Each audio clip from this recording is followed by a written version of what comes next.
بسم اللہ الرحمن الرحیم نحمدہ ونصلی علی رسولہ الکریم اما بعد۔ آج کی پہلی حدیث مبارکہ کا عنوان ہے دوسرے کے سلام کا جواب نہ دینا۔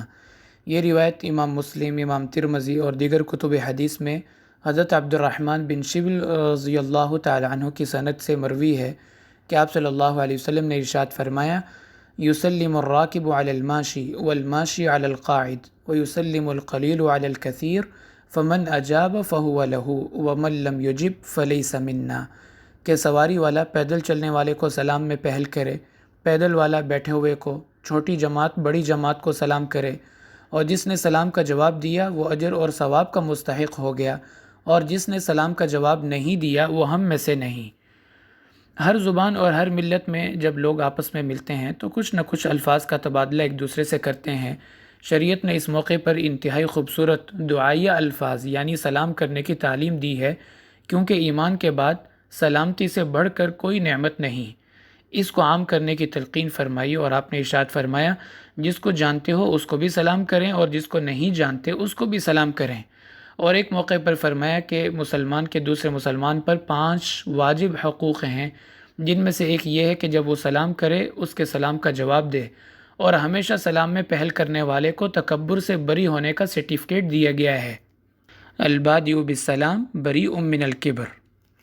اور ایک موقع پر آپ نے بہت ہی خوبصورت بات ارشاد فرمایا تم اس وقت تک جنت میں نہیں جا سکتے جب تک ایمان والے نہ بن جاؤ، اور ایمان والے نہیں بن سکتے جب تک ایک دوسرے سے محبت نہ کرو، اور کیا تمہیں محبتیں پیدا کرنے والا عمل نہ بتاؤں؟ سلام کو عام کرو۔ یعنی یہ چھوٹا سا عمل سلام کرنا محبتیں پیدا کرتا ہے، اور محبتیں ایمان کو کامل بناتی ہیں، اور ایمان جنت میں لے کر جائے گا۔ تو خلاصہ یہ ہوا کہ سلام کرنا جنت میں لے کر جانے والا عمل ہے۔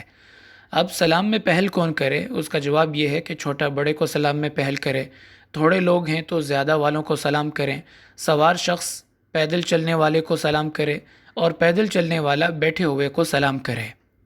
دوسری حدیث مبارکہ کا عنوان ہے مشرکین کے، کافروں کے ملکوں میں بلا ضرورت رہائش پذیر ہونا۔ یہ روایت امام ترمذی رحمۃ اللہ علیہ نے حضرت سمرہ بن جندب رضی اللہ تعالیٰ عنہ سے روایت کی ہے کہ آپ نے ارشاد فرمایا: لا تساکنوا المشرکین ولا تجامعوهم فمن ساکنہم او جامعہم فلیس منا وفی روایت فہو منہم او مثلہم، کہ مشرکین کے ساتھ رہائش اور گٹھ جوڑ نہ کرو، جس نے ان کے ساتھ رہائش رکھی یا ان سے گٹھ جوڑ کیا وہ ہم میں سے نہیں، اور ایک روایت میں ہے کہ وہ انہی میں سے شمار ہوگا۔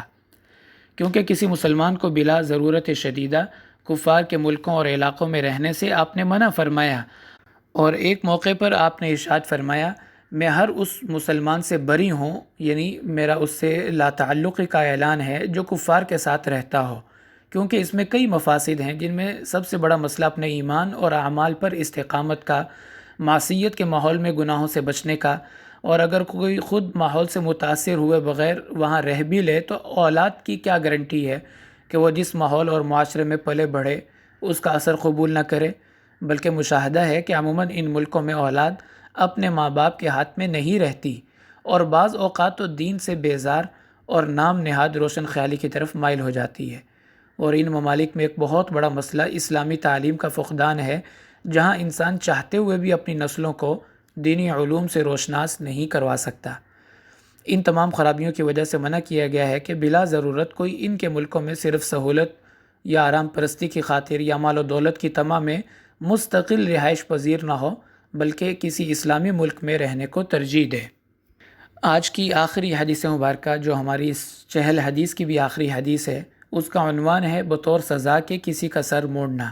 یہ روایت ابن ابی شیبہ میں حضرت عبداللہ بن عباس کی سند سے منقول ہے کہ آپ نے ارشاد فرمایا: من بثل بالشعر فلیس منا، جس نے سزا کے طور پر کسی کے سر کے بال کاٹے وہ ہم میں سے نہیں۔ کیونکہ دین اسلام نے بعض گناہوں کی سزا خود متعین فرمائی ہے، جیسے چور کا ہاتھ کاٹنا، شرابی کو سے کوڑے مارنا، زنا کرنے والے کو رجم کرنا، ان سزاؤں کو حد کہتے ہیں۔ اور بعض جرائم کی سزا خود متعین نہیں فرمائی، بلکہ انہیں قاضی کی ثوابدید اور مرضی پر چھوڑ دیا ہے کہ وہ جو مناسب سمجھے، حالات کے اعتبار سے یا جرم کے اعتبار سے یا مجرم کے اعتبار سے، تو وہ سزا دے سکتا ہے۔ ان کو تعزیر کہا جاتا ہے، لیکن اس میں قاضی کو بھی چند چیزوں کا پابند کیا ہے، شتر بے مہار نہیں چھوڑا۔ مثلا اتنی تعزیر کرنا کہ جو شرعی حدود سے بڑھ جائے یہ منع ہے۔ ضرورت سے زائد سزا دینا یا برداشت سے زیادہ کسی کو مارنا، سزا کے طور پر کسی کو آگ میں جلا دینا، یہ سب چیزیں منع ہیں۔ یا مسلح کرنا یعنی کسی کی شکل بگاڑنا، یہ بھی اس میں شامل ہے۔ اس مذکورہ بالا حدیث مبارکہ میں اسی چیز کو منع فرمایا گیا ہے کہ جس نے سزا دینے کے لیے مجرم کے بال کاٹے اور اس کی شکل کا مسلح کیا وہ ہم میں سے نہیں۔ اس لیے جب خود حضرت عبداللہ بن عباس رضی اللہ عنہما سے حدیث کا مطلب پوچھا گیا تو فرمایا حلق کو اللہ تعالیٰ نے حج اور عمرے میں بطور عبادت اور نسک کے رکھا ہے، لوگ اس کو بطور سزا کے استعمال کرنا شروع ہو گئے۔ دوسری بات یہ کہ جسم کے بال 3 قسم کے ہیں۔ نمبر 1 جسم کے زائد بال جن کو صاف کرنے کی تاکید کی گئی ہے، جیسے زیر ناف بال وغیرہ صاف کرنا۔ نمبر 2 خوبصورتی اور زینت والے بال جس کو کسی بھی صورت میں موڑنا مرد اور عورت دونوں کے لیے منع ہے، جیسے پلکوں کے بال یا بھویں۔ تیسری قسم میں سر کے بال ہیں جو کسی ضرورت میں کاٹنا جائز ہے لیکن سزا کے طور پر کاٹنا جائز نہیں ہے، لہٰذا حج اور عمرے سے فراغت کے بعد یا سر کی خشکی وغیرہ کسی ضرورت میں اپنا حلق کروا سکتے ہیں، لیکن کسی کو بطور سزا کے گنجا کرنا جیسے اب بھی چور کو یا کسی دوسرے مجرم کو پکڑ کر لوگ کرتے ہیں شرعاً قابل مذمت ہے، اور اس سے احتراز ضروری ہے۔ جو شرعاً اس کی سزا بنتی ہے وہی اس کو دینی چاہیے۔ تو یہ 40ویں حدیث مبارکہ تھی فلیس منا۔ اللہ تعالی ہمارے اس سلسلے کو قبول فرمائے۔ اب انشاءاللہ رمضان المبارک میں ہم درس قرآن کے نام سے بھی ایک مختصر سا سلسلہ شروع کریں گے جس میں ہم قرآن پاک کی وہ تمام آیات جن میں اللہ تعالی نے اہل ایمان کو براہ راست مخاطب کرتے ہوئے یا ایھا الذین آمنوا کا لفظ استعمال فرمایا، ان کا ترجمہ، تشریح اور شان نزول انشاءاللہ اس میں بیان کریں گے۔ یوں ہمارے اس دورہ تفسیر کے اندر رمضان المبارک کی بہاریں، قرآن کی برکتیں اور ایمان کی رحمتیں، تینوں نعمتیں اکٹھی جمع ہو جائیں گی۔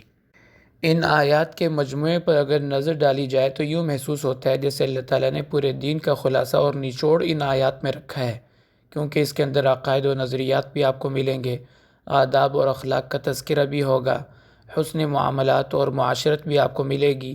الغرض پورے قرآن کا خلاصہ اور نچوڑ ان آیات میں ملے گا۔ تو انشاءاللہ روزانہ 3 آیات کا ترجمہ اور تشریح کیا کریں گے۔ اللہ تعالیٰ اس کو بھی قبول فرمائے اور آسان فرمائے، اور یہ جو درس حدیث کے نام سے ہم نے سلسلہ مکمل کیا ان پر بھی ہمیں عمل کرنے کی توفیق عطا فرمائے۔ وآخر دعوانا ان الحمد للہ رب العالمین۔